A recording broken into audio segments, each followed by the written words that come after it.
नमस्कार विद्यार्थी मित्रों, कक्षा 12वीं विषय हिंदी और आज हम धर्मवीर भारती जी की कविता कुणुप्रिया इसके बारे में आगे बढ़ेंगे।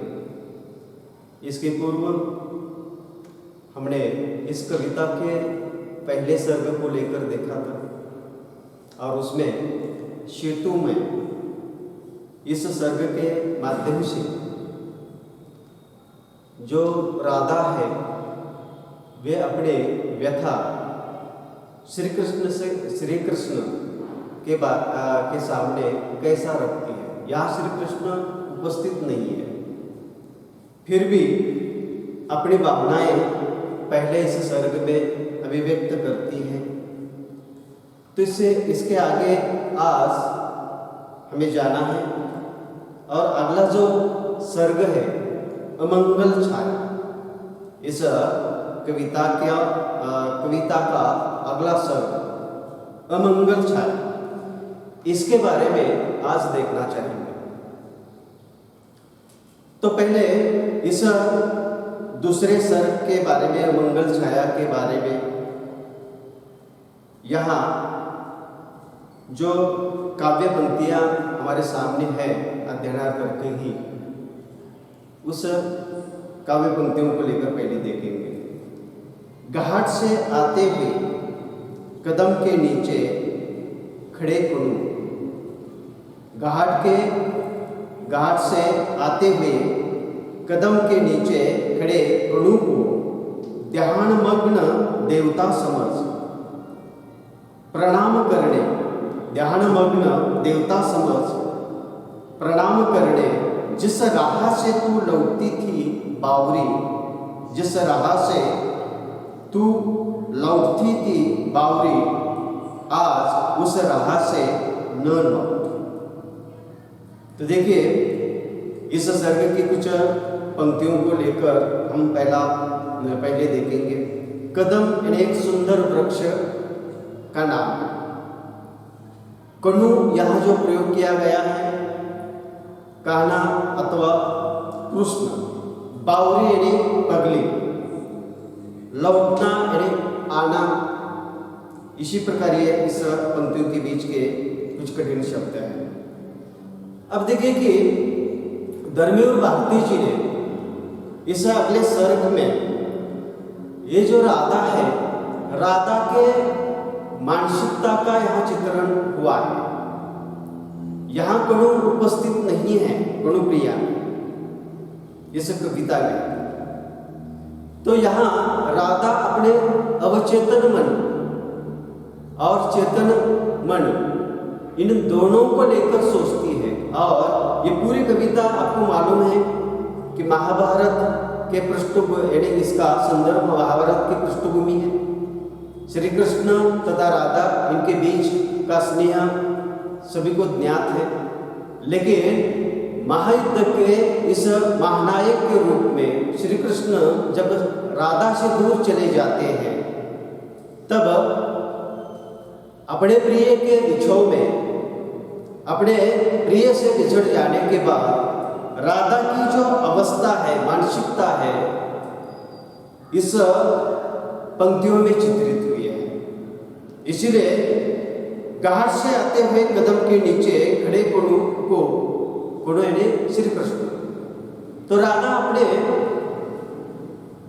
चेहरे अवचेतन मन के माध्यम से, अवचेतन की एक राधा है इस पंक्तियों में और चेतन अवस्था की एक राधा है, दो राधाएं। तो एक राधा कहती है कि जिस घाट के से आते हुए कदम इस सुंदर वृक्ष के नीचे ध्यान मग्न होकर अपने देवता समान अपने प्रियतम को प्रणाम करने के लिए जिस रास्ते से यहाँ तू लौटती थी, आती थी, आज उस रास्ते से न लौट। ये कौन किससे कह रहा है? तो अवचेतन ऐसी जो राधा है, राधा का मन है, वह अवचेतन राधा का मन एक तरफ कह रहा है कि तू और तुम्हारे प्रियतम को यानी इनका जो मिलाप हुआ करता था इस ब्रज के अंतर्गत, और इस कदम इस सुंदर वृक्ष के नीचे अपने भगवान से समान ऐसे प्रियतम का तू इंतजार करने के लिए आती थी, लेकिन आज इस रास्ते से तू न लौट मत आना। तो ये बात नहीं, अवचेतन मन राधा का जो एक मन कहता है कि इस रास्ते से तू मत आ जा। ऐसा क्या हुआ है? तो देखिए, उजड़े हुए कुंज, रौदी हुई लताएं, आकाश पर छाई हुई धूल, क्या तुझे यह नहीं बता रही है कि आज उस राह से कृष्ण की 18 अक्षौहिणी सेनाएं युद्ध में भाग लेने जा रही है? तो अवचेतन मन कहता है राधा का, एक मन कहता है कि इस कदम वृक्ष के नीचे तू जो अपने प्रिय को मिलने के लिए आती थी उस रास्ते से मत आ जा। अब परिस्थिति यहाँ कैसी है? महाभारत के महायुद्ध की परिस्थिति है, और इस द्वारका में, इस ब्रज में एक भयंकर ऐसा एक महायुद्ध यहाँ होने वाला है, महाभारत का महायुद्ध होने वाला है, इसकी तैयारियां हो रही है। और ऐसे समय में ये अवचेतन जो मन है राधा से, एक मन, राधा का एक पहला मन इन्हें कहता है कि तू इस रास्ते से मत आ जा, क्योंकि तू नहीं देख रही है आज क्या परिस्थिति वर्तमान में हुई है। तेरे प्रिय तो इस महाभारत के महायुद्ध के महानायक के रूप में वहां तुमसे दूर चले गए, लेकिन ये जो यहाँ जो ब्रज के अंतर्गत आज परिस्थिति ऐसी है, उजड़े हुए कुंज, ये जो पेड़ पौधे हैं ये उजड़ गए हैं, ये जो रौदी हुई लताएं, ये जो बेलाएं हैं ये रौदी हुई नजर आ रही है। आकाश में धूल उड़ती हुई बबुले, धूल के बबुले उड़ते हुए नजर आ रहे हैं। ये सब कुछ क्या बता रहे हैं तुम्हें? तो ये ऐसा क्यों हुआ है?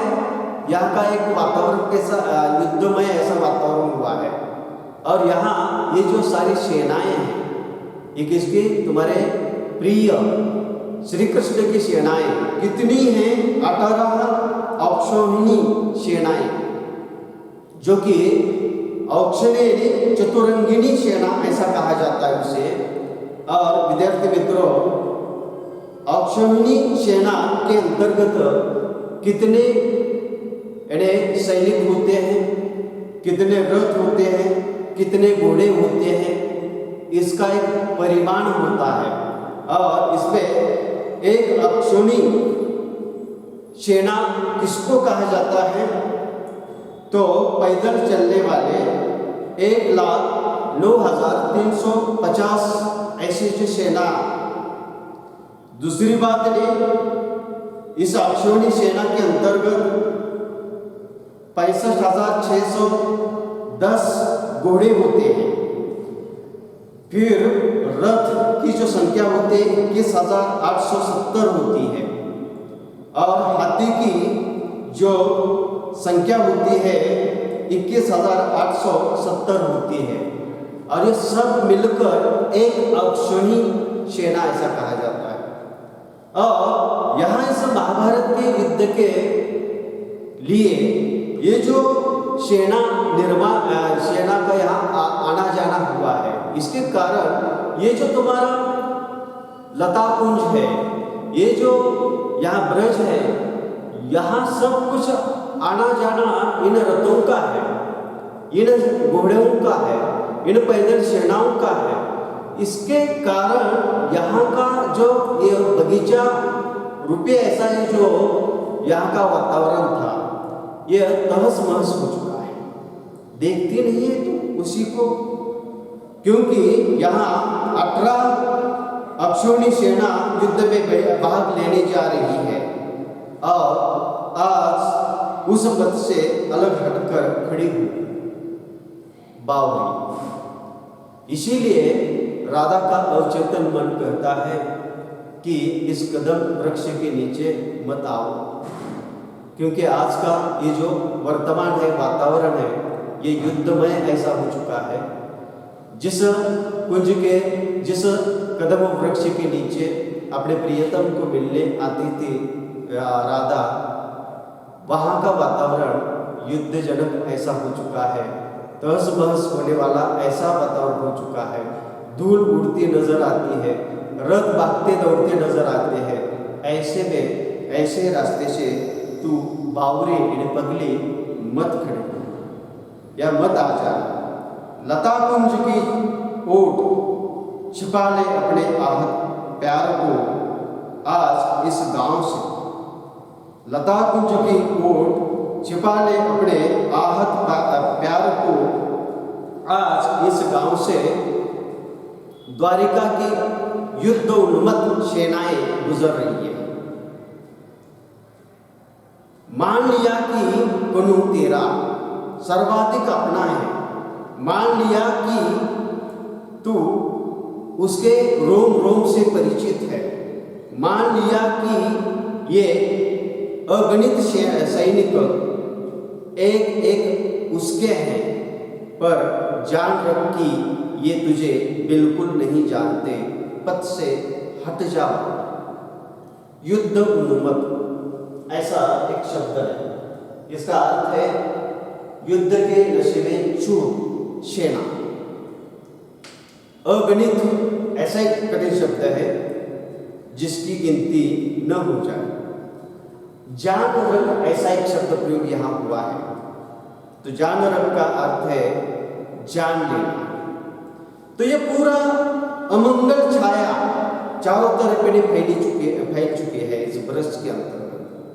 और ऐसे अवस्था में ये जो राधा है वह सोचती है कि अपना ये जो श्री कृष्ण और राधा ये जो इस कदम वृक्ष के नीचे एक दूसरे को मिलने के लिए आते थे, इन यादों को, इन स्मरण को ताज़ा करता है राधा का एक मन, और दूसरा अचेतन मन उसे ये भी कहता है कि आज ऐसा वातावरण नहीं रहा है। इसीलिए तुम्हारा और श्री कृष्ण का प्रेम स्नेह ये बात अब पीछे चली गई है, और तुम्हारे जो प्रियतम है इस महाभारत के महायुद्ध के महानायक के रूप में वहां तुमसे दूर चले गए। ऐसी परिस्थिति में अपने प्यार को, ये जो दुख है तुम्हारा, दर्द है, आहत, ये जो चोट तुम्हारे प्यार को लग चुकी है इस गांव के बीच, इस लता कुंज के ओट में, यानी लता कुंज के बीच या कदम वृक्ष के नीचे, ये सारी यादें तुम्हारे वहाँ रही है, लेकिन आज इसका कोई महत्व नहीं है, क्योंकि आज की परिस्थिति ऐसी हो चुकी है कि ये युद्ध उन्मत्त सेनाएं यहाँ से गुजर रही है। ये रथ 18 अक्षौणी सेना यहाँ से गुजरेगी, तब यहाँ बहुत कुछ इस लता कुंज के अंतर्गत के पेड़ पौधे, ऊंचे ऊंचे जो पेड़ है, यानी ये सब कुछ यहाँ तहस महस हो जाएंगे। ऐसी परिस्थिति यहाँ निर्माण हो चुकी है। राधा ये भी यानी अवचेतन मन कहता है कि अब वास्तव ये नहीं है, अब इसके प्रेम को, इसके प्यार का कोई महत्व यहाँ नहीं, अभी फिलहाल में नहीं है। इसलिए एक राधा का मन ये समझाता है कि मान ले कि तू उस महानायक की प्रियतमा सर्वाधिक यानी तुम्हारा वह अपना है, ये भी मान लिया, तुम्हारे रोम रोम से वह परिचित है, ये भी मान लिया। लेकिन यहाँ जो समस्या ये है कि ये जो 18 अक्षौणी सेना है, ये राधा तुम्हें नहीं जानते हैं, तुम्हारे प्रेम को नहीं जानते हैं, तुम्हारे और तुम्हारे श्री कृष्ण के बीच के स्नेह को नहीं पहचानते, और यहाँ प्रेम का कोई महत्व नहीं है। जब इन्हें कोई युद्धजनक ऐसी परिस्थिति निर्माण हो जाती है, तब ऐसे समय में ये जो लाड़ प्यार प्रेम की बातें हैं ये निरर्थक होती है। इसीलिए यहाँ पर जान रख कि ये तुझे बिल्कुल नहीं जानते। कौन नहीं जानते हैं? तो ये आने जाने वाले ये जो युद्ध की सेना है तुम्हें नहीं पहचानते। इसीलिए इस पथ से हट जाओ, इस रास्ता इस रास्ते से तुम हट जाओ। अब तुम्हारा यहाँ कोई महत्व नहीं है। तो यहाँ तक ये जो काव्य इस शरीर के अंतर्गत की जो पंक्तियाँ और इस पंक्तियों के माध्यम से कुणुप्रिया इस कविता के बीच धर्मवीर भारती जी ने जो ये राधा के माध्यम से ये जो बातें अवचेतन मन के माध्यम से खड़ी कर दी गई है। यहाँ श्री कृष्ण उपस्थित नहीं है, लेकिन राधा का अवचेतन मन और चेतन मन इनके बीच का जो संघर्ष है और किस तरह से अपने प्रियतम के प्यार में सहजता के साथ सहज जीवन जीने वाली राधा केवल अपने स्नेह को जानती है, प्यार को समझती है। इनको युद्ध और युद्धमय ऐसा जो वातावरण और संवाद की जो बातें हैं इसको कुछ लेना देना नहीं है। तो यहाँ ये एक बात हमारे सामने आ जाती है कि युद्ध प्रलयकारी होता है, युद्ध के परिणाम भयंकर होते हैं, और इससे ना कोई समाज के जो व्यक्ति होते हैं, समाज होता है, इसका कभी भला होता है। युद्ध के कारण ये जो पर्यावरण है, ये जो वृक्ष है, पेड़ पौधे हैं, ये जो खेती खलिहानों के बीच ये जो फसलें हैं, ये कभी अच्छी नहीं रहती है युद्ध के जनक ऐसी परिस्थिति के अंतर्गत, क्योंकि बाकी का कोई मोड़ ही नहीं रहता है। और ऐसी बात राधा का चेतन मन कहता है कि तुम्हारे प्रेम का यहाँ कोई अब महत्व नहीं है। इसीलिए इस ब्रज के अंतर्गत जिस कदम वृक्ष के नीचे तुम अपने श्री कृष्ण से मिलती थी, आती थी, उस रास्ते से हट जाओ, क्योंकि ये राधा की मानसिक अवस्था का यह चित्रण है। यह अम्र वृक्ष की डाल, अम्र वृक्ष ने आम के वृक्ष, उनकी विशेष प्रिय थी। तेरे न आने पर सारी शाम इस पर टिक उन्होंने बंसी में बार बार तेरा नाम भरकर तुझे टेरा था। टेरना यानी पुकारना, टिकना यानी टिक कर। बंसी का यानी बांसुरी जिसको कहा जाता है। तो राधा अपने इस प्रेम को याद करती है, स्मरण करती है। क्या करती है कि इस ब्रज के अंतर्गत कदम के वृक्ष लता कुंजों के बीच ये जो इन्हें घुमा करते थे श्री कृष्ण तथा राधा, ये सारी यादें यहाँ राधा के अवचेतन मन में ताजी हो जाती है। और दूसरी बात इन्हें दूसरा मन ये भी समझा देता है कि आज वर्तमान में ऐसी परिस्थिति नहीं है, तो किस अभाव के साथ श्री कृष्ण के प्रति भाव रख कर जीने वाली राधा के इस मानसिकता का यहाँ चित्रण हुआ है। तो यहाँ कवि कहते हैं, देखिए कवि ने ये राधा की मन की बात यहाँ चित्रित की है कि राधा को ऐसा लगता है कि जिस आम के वृक्षों के डाल श्री कृष्ण को बहुत प्रिय थी, और अपने इस डाल के ऊपर बैठकर सारी शाम या इस आम के वृक्ष का सहारा लेकर सारी शाम श्री कृष्ण तुम्हें पुकारते थे, बांसुरी बजाते थे, बांसुरी में यानी आवाज भर भर के यानी पुकारते थे। लेकिन आज ऐसी अवस्था नहीं है। आज एक मन कहता है राधा का कि मेरे जो प्रियतम है मुझसे दूर हो गए हैं, महाभारत के महायुद्ध के महानायक बन चुके हैं और इस महायुद्ध के इस तैयारियों ने इन लता ये जो लीला भूमि है किसके, राधा और श्री कृष्ण के ब्रज के जो लीला भूमि है इसमें तहस महस होने की बात यहाँ हो चुकी है।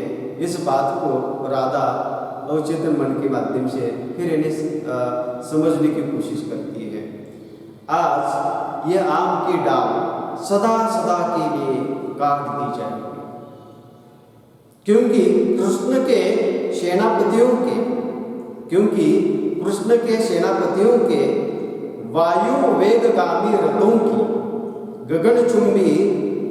गगनचुंबी ध्वजाओं में ये नीची डाल अटकती है और ये पथ के किनारे खड़ा छायादार पावन अशोक वृक्ष और यह पथ के किनारे खड़ा छायादार पावन अशोक वृक्ष आज खंड खंड हो जाएगा।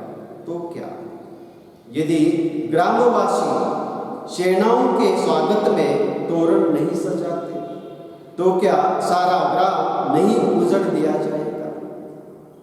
गगनचुंबी अधिक ऊंची, उसी को गगनचुंबी ऐसा कहा जाता है। और एक कठिन शब्द है विद्यार्थी मित्रों, वायु वेगगामी। वायु वेगगामी का अर्थ है हवा के गति से चलने वाला। तो यहां जो है कि राधा ये सोचती है कि अब एक युद्धजनक ऐसे परिस्थितियां, महायुद्ध की परिस्थितियां निर्माण हो चुकी है और ये इस लीला भूमि का यहाँ कोई महत्व नहीं रहा है। राधा अपने मन से ये भी सोचती है। और दूसरी बात यहाँ है कि आम की जो डाल है सदा सदा के लिए तोड़ी जाएगी, क्योंकि ये समस्या क्या है राधा बताती है। राधा सोचती है कि ये जो 18 अक्षौणी सेनाएं यहाँ से गुजर जाएगी, ये जो अनेक ऐसे रथ यहाँ से चले जाएंगे, तो उनके जो ध्वज है, ऊंचे ऊंचे जो ध्वज है, गगनचुंबी ऐसे जो ध्वज है, वह ध्वज इस डालियों को अटक जाते हैं, उलझन में डालते हैं, इसीलिए इसे काट दिया जाएगा और इस लीला भूमि को पूरी तरह से तहस महस किया जाएगा। फिर ये जो पावन ऐसे अशोक के ऊंचे ऊंचे वृक्ष हैं इस वृक्ष के अंतर्गत के, और जिससे ये सुशोभित ऐसे वृक्ष का ये जो गांव है बड़ा सुंदर नजर आता है, जो कि श्री कृष्ण तथा राधा के लीला भूमि ये थी। तो इसमें सारे परिवर्तन इस युद्धजनक परिस्थिति में निर्माण हो चुके हैं और इस वृक्ष के जो पर्ण है, इस पर्णों को तोड़कर ये जो ग्रामवासी, ऐसा शब्द प्रयोग यहाँ किया गया है धर्मी और भारती ने, तो ये जो ग्रामवासी गांव के जो लोग हैं, ये जो 18 अक्षौणी सेना इस महाभारत के महायुद्ध के लिए यहाँ से प्रस्थान करती जा रही है, तो गांव के बीच इस अशोक वृक्ष के पर्णों के तोरण बांधकर इन लोगों का स्वागत करेंगे और ये पूरा गांव उजड़ जाएगा। तो यहाँ एक राधा के मन में एक बात है कि जो लीला भूमि है, ये जो ब्रज की श्री कृष्ण तथा उनके लीला भूमि, इसमें अनेक यादें यहाँ राधा के बीच यानी रहे हैं इस अपने प्रियतम के साथ के। तो ये सारी बातें एक अवचेतन मन के बीच यानी ये सारे प्रश्न उठ रहे हैं। अमंगल ऐसा इन्हीं छाया चारों तरफ यानी फैल चुकी है। ऐसे में अपने प्यार को जताने वाली राधा केवल प्यार समझती है, प्यार की भाषा समझती है। युद्ध ये निरर्थक है, युद्ध से इसके परिणाम कभी अच्छे नहीं होते हैं और यहाँ गांव से गांव भी उजड़ जाते हैं।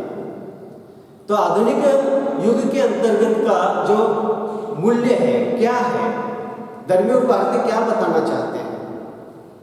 ये राधा के इस अवचेतन मन में निर्माण हुए इन प्रश्नों को यहाँ खड़ा करके यहाँ धर्मी और भारती आधुनिक युग की ये कविता है, काव्य है, ऐसा कहा जाता है अनेक साहित्यकारों के माध्यम से। तो इसका संदर्भ जरूर महाभारत है।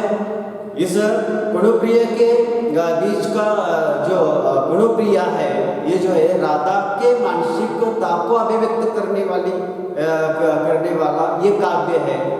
लेकिन आधुनिक जो मूल्य यहाँ क्या खड़ा करना चाहते हैं धर्मी और भारती, तो धर्मी और भारती ये बताना चाहते हैं कि ये जो गांव से गांव उजड़ जाना, ये किसके कारण यहाँ ये परिस्थितियां निर्माण हुई। तो धर्मी और भारती जी राधा के माध्यम से, राधा की भावनाओं के माध्यम से ये एक मूल्य हमारे सामने खड़ा करना चाहते हैं कि ये जो युद्ध है, युद्ध से कभी भी किसी भी व्यक्ति, देश या समाज या संसार का कभी भला नहीं हुआ है। इसके कारण पर्यावरण की हानि हुई है, प्रकृति की हानि हुई है, मनुष्य की हानि हुई है और अर्थ हानि होती है। अनेक जानवरों जो पशु पंछी है इनकी हानि हो जाती है। ये भयंकर प्रलयकारी ऐसा ये युद्ध के परिणाम होते हैं, वातावरण ऐसा होता है। इसीलिए ये सारी चीजें यहाँ राधा के भावना के माध्यम से या धर्मी और भारती जी ये हमारे जो आधुनिक काल के मूल्य है यहाँ ये भी रखना चाहते हैं। यहाँ इस सर्ग के अंतर्गत के जितने भी इन्हें जो प्रसंगों को हमने अभी तक देखा, तो उसमें राधा एक ऐसी निश्चल निर्मल ऐसी प्रेम करने, श्री कृष्ण के ऊपर इन्हें प्रेम करने वाली ऐसी ये राधा, लेकिन उनके प्रियतम उनसे दूर चले गए, महाभारत के महानायक बने। लेकिन वह अपने प्रेम को ही पूछती हुई इस ब्रज के अंतर्गत अपने लीला भूमि में कदम वृक्ष के बीच लताओं के यानी कुंज के बीच बगीचे में वो घूमती रही। इसके एक मन की व्यथा है और अपने मन को दूसरे मन के माध्यम से राधा उसे समझाने की भी कोशिश करती है। यह ऐसे एक संघर्ष में, अपने प्रेम की व्यथा के संघर्ष में जीने वाली ये राधा, इसकी ये अभिव्यक्ति और इसी के माध्यम से हमारे आधुनिक इस युग के अंतर्गत के नैतिक मूल्यों के ऊपर भी यहाँ प्रकाश डाला गया है। तो ये इसी प्रकार की युद्ध जनक परिस्थिति, वातावरण कभी भी इन्हें गांव से गांव या शहर से शहर या देश से देश इन्हें उजड़ जाते हैं। ये भयंकर परिणाम होते हैं और ये उजड़ जाएगा। फिर राधा अपने मन को फिर समझाने की कोशिश करती है। अवचेतन मन और चेतन मन, इन दोनों का संघर्ष है इस काव्य में। तो देखिए, दुख क्यों करती है पगली, दुख क्यों करती है पगली, क्या हुआ चुका कुनु के ये वर्तमान अपने, कुनु के ये वर्तमान अपने, तेरे उन तन्मय क्षणों की कथा से अनभिज्ञ है। तेरे उन तन्मय क्षणों की कथा से अनभिज्ञ है। उदास क्यों होती है ना समझ, उदास क्यों होती है ना समझ कि तू भीड़ भाड़ में तू अपना तेरा प्यार नितांत अपरिचित है, छूट गए हैं। कि इस भीड़ भाड़ में तू और तेरा प्यार नितांत अपरिचित छूट गए हैं। तो राधा की मानसिक अवचेतन मन में एक राधा सोचती है कि इस महायुद्ध ने मेरे प्रियतम को छीना, मुझसे दूर चलेंगे। उसके बाद इन्हें मेरी व्यथा क्या है, इन्हें ये किसी ने नहीं समझी। राधा का अवचेतन में मन ऐसा कहता है। दूसरा मन यह कहता है कि तू दुख क्यों करती है पगली, क्योंकि तेरा कुनु इनको श्री कृष्ण का वर्तमान अब यह है कि इस महाभारत के महायुद्ध के महानायक बने हैं। उनके पास 18 औक्षणी सेना है और ये तुम्हारे प्रेम को भी अब ये भूल चुके हैं। ये प्रेम से भी अनभिज्ञ है, अनजान हो चुके हैं। और तुम्हारे इस तन्मय यानी तल्लीनता, तुम जिस तल्लीनता में यहाँ बैठी है, जो सोचती है श्री कृष्ण तथा अपने बीच के प्रेम को लेकर सोचती है, इसका कोई मतलब नहीं है। इसलिए अब कितना विचार और कितने विचारों के गहरे में तू रहने वाली है। इसलिए तू क्यों दुख करते, उदास क्यों होते, ना समझ हो, क्योंकि अब तुम्हारा जो प्रेम है ऐसे युद्धजनक परिस्थिति के अंतर्गत इसका कोई महत्व नहीं है और तुम्हारा ये जो प्रियतम है तुमसे दूर चला गया है और तुम्हारे प्रेम से भी अनभिज्ञ है। धर्मेंद्र भारती जी राधा के इस मन में आए हुए इस प्रश्न को लेकर ऐसे अमंगल छाया यानी युद्धजनक ऐसी छाया, इसके बीच राधा क्या सोचती है, इस संवेदनशील भावना को यह स्पर्श किया है और किस तरह से वे जीती रही और अपने प्रेम को लेकर सोचती रही, ये भी बात यहाँ स्पष्ट की है। और एक दूसरी बात यहाँ धर्मेंद्र भारती जी राधा की इस मानसिकता का चित्रण हमारे सामने रखकर आधुनिक युग के अंतर्गत एक बात यहाँ स्पष्ट करना चाहते हैं कि इस संसार ये जो चलता है, सुंदर बनता है तो प्रेम भाव के साथ ही बनता है। युद्ध के वातावरण में कभी किसी का भला नहीं होता है या किसी देश या दूसरे देश का कभी भला नहीं होता है। हार जीत की बात यानी जरूर हो सकती है, दो पक्षों के बीच यानी युद्ध होता है, एक की हार जीत हो जाएगी, दूसरे की हार हो जाएगी। जो जीता हुआ है वह हर्ष मनाएगा, जो यानी क्या है जिसका हार हो चुके हैं वह दुख मनाएगा। लेकिन इससे ऐसा नहीं होता है कि जो जीता है उसके राज्य का, देश का कोई नुकसान नहीं हुआ, या ऐसा नहीं होता कि जो जीता है उस राष्ट्र के सेना की मृत्यु नहीं हुई, उसकी वित्त हानि नहीं हुई, ऐसा कभी नहीं होता है। इसीलिए प्रेम ये सर्वश्रेष्ठ होता है और प्रेम भाव के साथ ही इस संसार का हमेशा भला होता है। राधा के इस गुणभावों को सामने रखते हुए या इस मूल्य को हमारे सामने रखना चाहते हैं धर्मेंद्र भारती। तो आखिर यानी क्या है, देखिए आखिर इस सर्ग के अंतर्गत की 3 पंक्तियां। गर्व कर बावरी, गर्व कर बावरी, कौन है जिसके महान प्रिय की 18 अक्षोणी सेनाएं। आखिर यहाँ राधा अवचेतन मन में ये इसके अनेक प्रश्न हैं।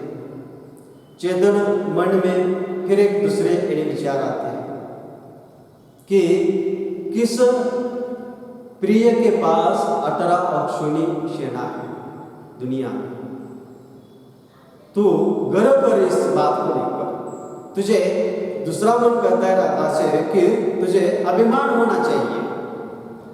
यह आज तुम्हारे प्रियतम तुमसे दूर जरूर चले गए, तुम्हारे प्रेम को वे अनभिज्ञ जरूर हो चुके हैं, लेकिन ये जाने वाले इस महाभारत के महायुद्ध के महानायक श्री कृष्ण ये तो तुम्हारे प्रियतम है।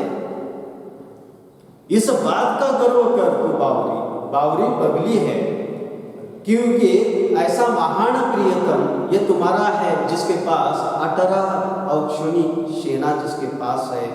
ऐसे महान प्रियतम की तू प्रिया है, तू कड़ू प्रिया है। इसीलिए इस बात को लेकर तू संतुष्ट रह, ये दूसरा मन करता है। तो अमंगल ऐसी छाया इस सर्ग के माध्यम से यहाँ धर्मेंद्र भारती जी ने अवचेतन मन की बात, चेतन मन की बात, इनके संघर्ष के माध्यम से हमारे सामने ये सारे आधुनिक युग के अंतर्गत के नैतिक मूल्यों को भी यहाँ उजागर करने की उन्होंने कोशिश की है और राधा के इस भावनाओं को भी बड़ी संवेदनशीलता के साथ हमारे सामने उन्होंने रखा है। और इसके माध्यम से एक ही बात यह है कि ये जो संवर्धन है, यानी प्रकृति का, पर्यावरण का संवर्धन, ये कितना महत्व है।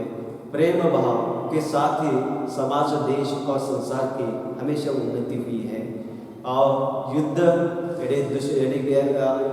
करना या संहार करना, एक दूसरे की सेना को मार देना, इससे संसार का कभी भला नहीं हुआ है।